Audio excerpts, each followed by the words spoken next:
La syarikalah wa asyhadu anna Muhammadan abduhu wa rasuluh. Allahumma salli wa sallim ala sayyidi wa habibi wa tabibi qalbi wal jasadi war ruh sayyidi Rasulillah Muhammad ibni Abdullah as-sadiqil amin wa ala alihi wa sahbihi ajmain, amma ba'd. Alhamdulillah, puji syukur mari kita panjatkan kehadirat Allah Subhanahu wa taala. Salawat dan salam kita curahkan kepada baginda Nabi besar Muhammad sallallahu alaihi wasallam.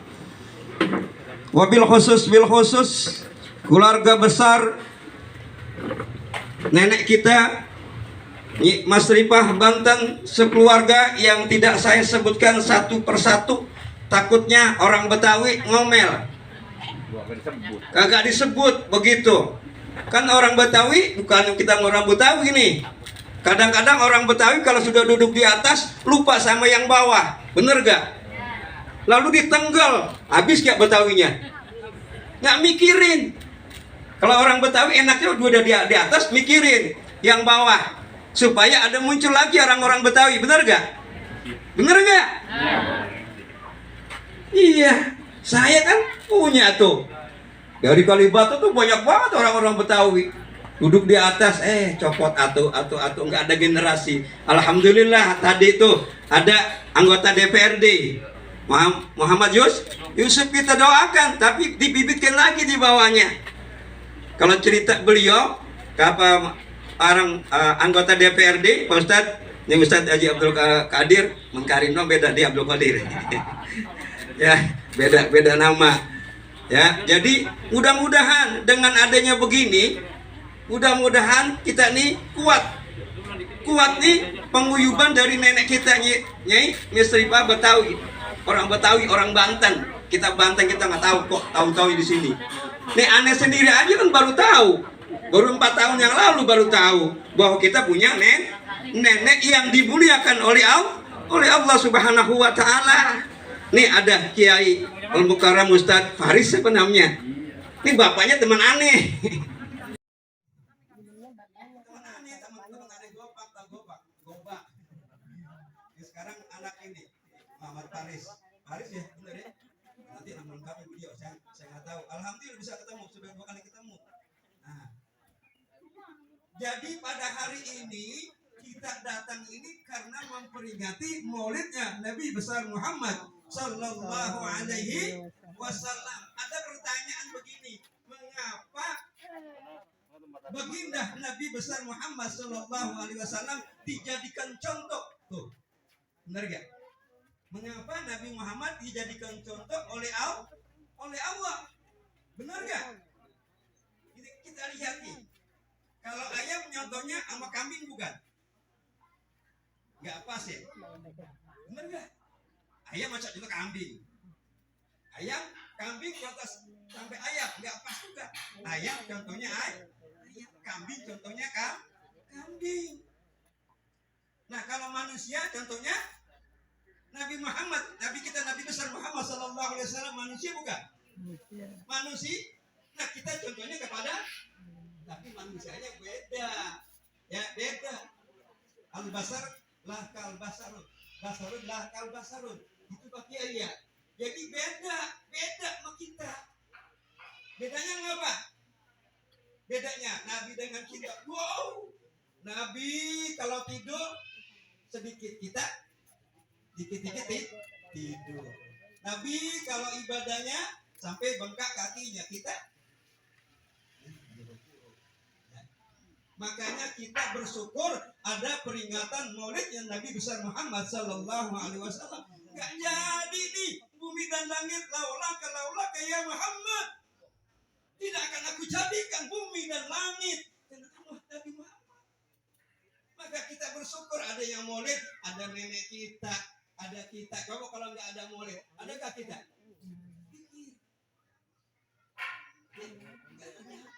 Karena ada maulid, peringatan maulid, maka adanya kita semua dikumpul di berkat.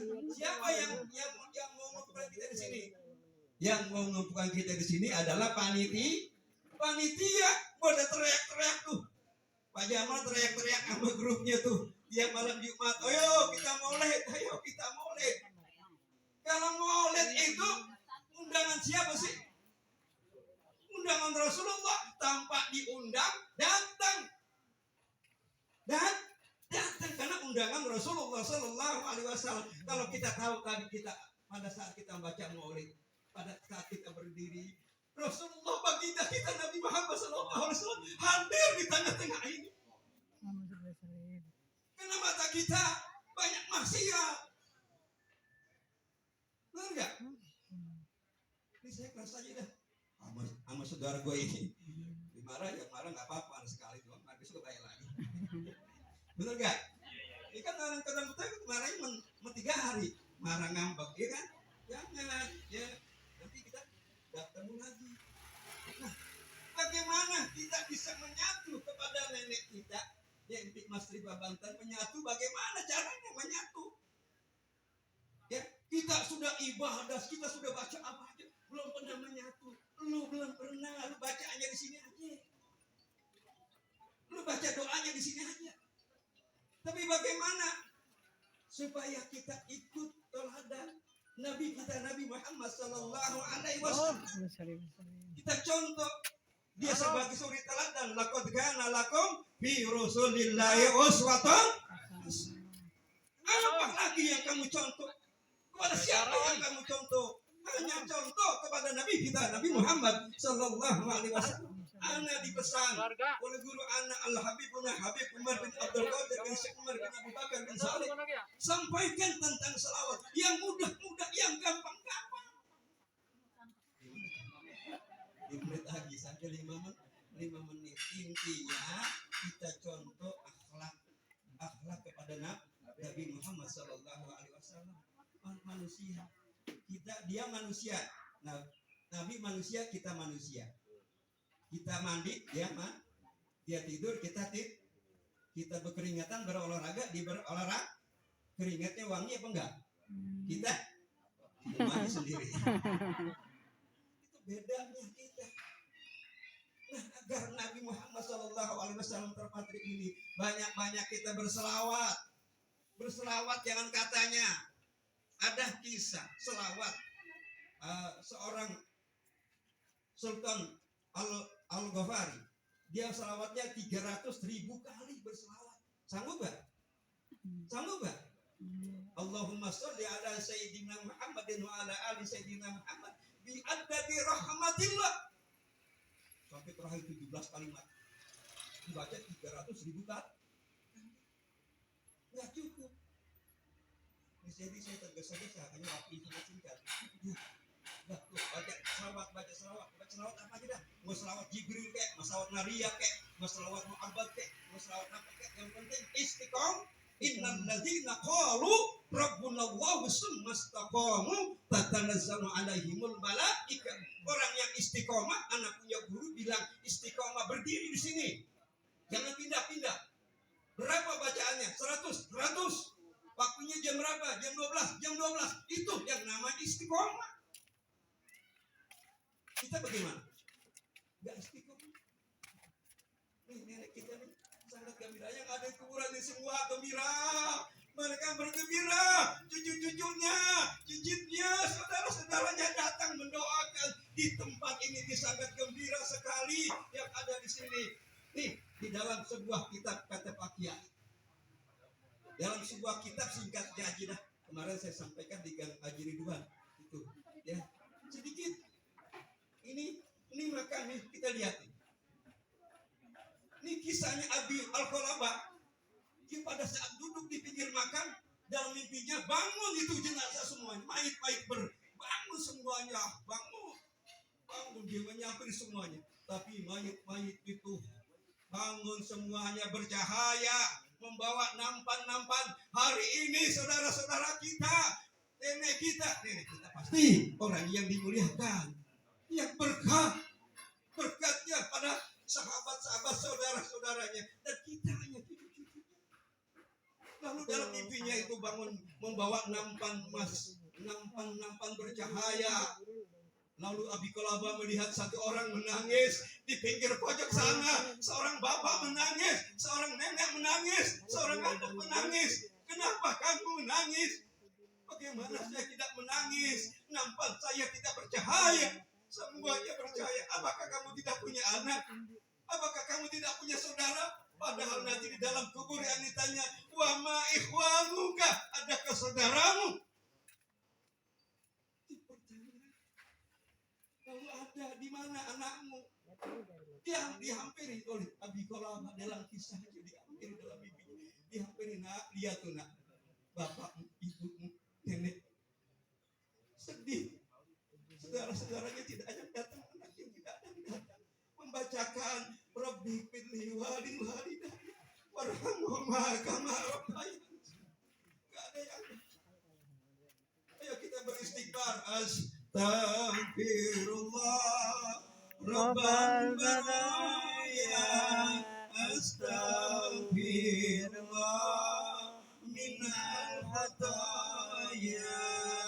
Sekali lagi. Astagfirullah Rabbal baraya, astagfirullah minal khataya. Terakhir, akhirnya yang tadi Abi Qalabah bermimpi, setelah seminggu berikutnya mimpi lagi, bangun di tepi kuburan. Setelah dia mimpi, apa yang terjadi?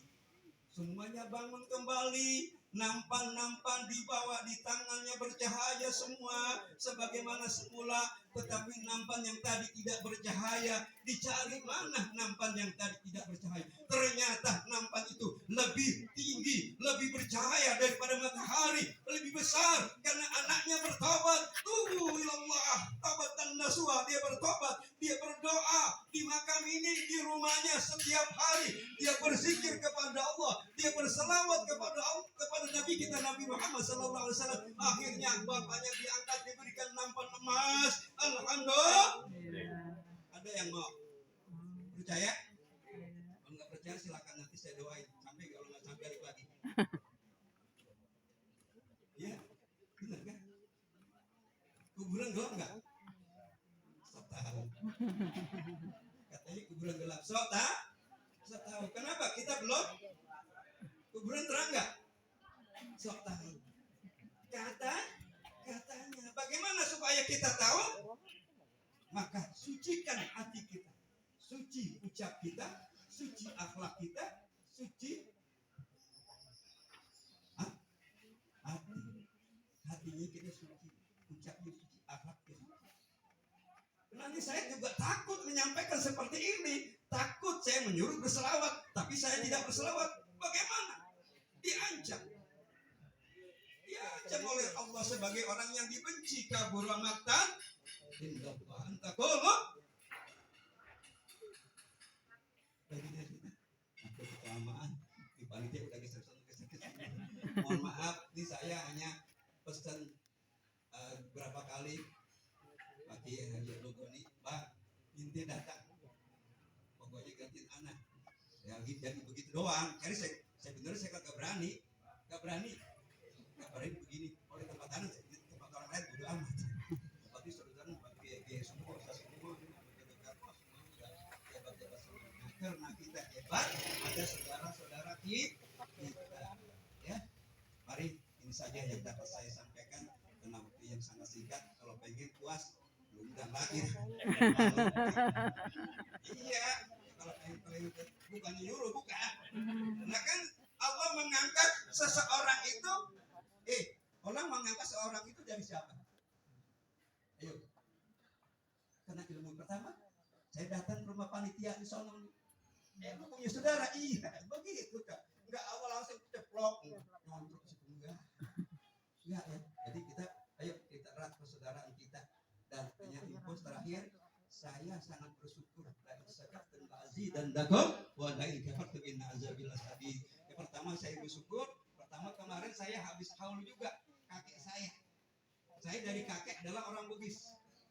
Abdul Karim bin Haji Abdul Karim bin Haji Usman bin Haji Sa'i bin Panjuk bin Toyok bin Napuk bin Galabuk bin Sayyid Yusuf Al-Mukasari. Kemarin kita ngadakan haul dan maulid. Kemarin datang 700 orang. Ya, alhamdulillah. Di sini ada juga nenek. Saya bersyukur lengkap. Lengkap gak? Lengkap. Cari sampai 7. Ya. Terima kasih. Mohon maaf lahir dan batin. Sampai jumpa pada saat yang sama di gelombang yang sama di makam nenek kita tercinta, yaitu Mas Rifah Banten. Kita ambil karamah dan berkahnya. Bismillahirrahmanirrahim. Fatihah. Rasulullah Muhammad Sallallahu Alaihi Wasallam pada peringkat pertama. Ini yang luar biasa, Pak. Dan ini menjadi suatu polemik pada saat itu. Kenapa? Dia seorang Nasrani. Dia seorang Nasrani pada saat itu. Maka pada saat itu dikumpulkanlah para tokoh-tokoh dunia pada saat itu di London, di Inggris. Diminta si Michael Hart ini untuk mempresentasikan hasil karya ilmiahnya itu di depan hadapan mereka. Dia tampil bicara tuh. Ustaz, dia tampil bicara. Kalau bahasa Betawi, Michael lo kurang kerjaan aja loh gitu. Iya. Masa Muhammad lo tempatin nomor pertama, bukan Yesus Kristus, maaf, atau Sang Buddha Gautama atau yang lainnya. Dibully habis-habisan tuh si Michael Hart sama orang-orang yang hadir pada saat itu. Wah, habis dicaci, dimaki, dihina pada saat itu. Tapi di session beliau memberikan penjelasan kepada tokoh-tokoh dunia itu, tokoh-tokoh ilmuwan, dia cuma bilang, Bapak-bapak, ada makamul awliya namanya makam al-gauth. Ini nggak semua orang punya ya. Pengarang Ratibul Haddad Al-Habib Abdullah bin Alwi Al-Haddad punya makam namanya Bu, makamul gauth. Makam wali yang bisa nolong. Hati udah meninggal. Hati sudah meninggal. Bahkan dalam kitab itu dikatakan la yukra kutub Imam Haddad illa wa huwa hadir. Tidaklah dibaca kitab Imam Haddad melainkan Imam Haddadnya hadir. Wala yukra sahih al-Bukhari illa wan nabi hadir. Tidaklah dibaca sahih Bukhari melainkan Nabi Muhammad SAW hadir. Luar biasa nih kita para aulia, kita baca ratibnya, kita baca kitabnya Nasaihud Diniyah, Risalah Muawana, Sabirul Itikar, Wasoya An-Nafi' dan sebagainya. Illa wa huwa hadir. Imam Haddad hadir di majelis kita.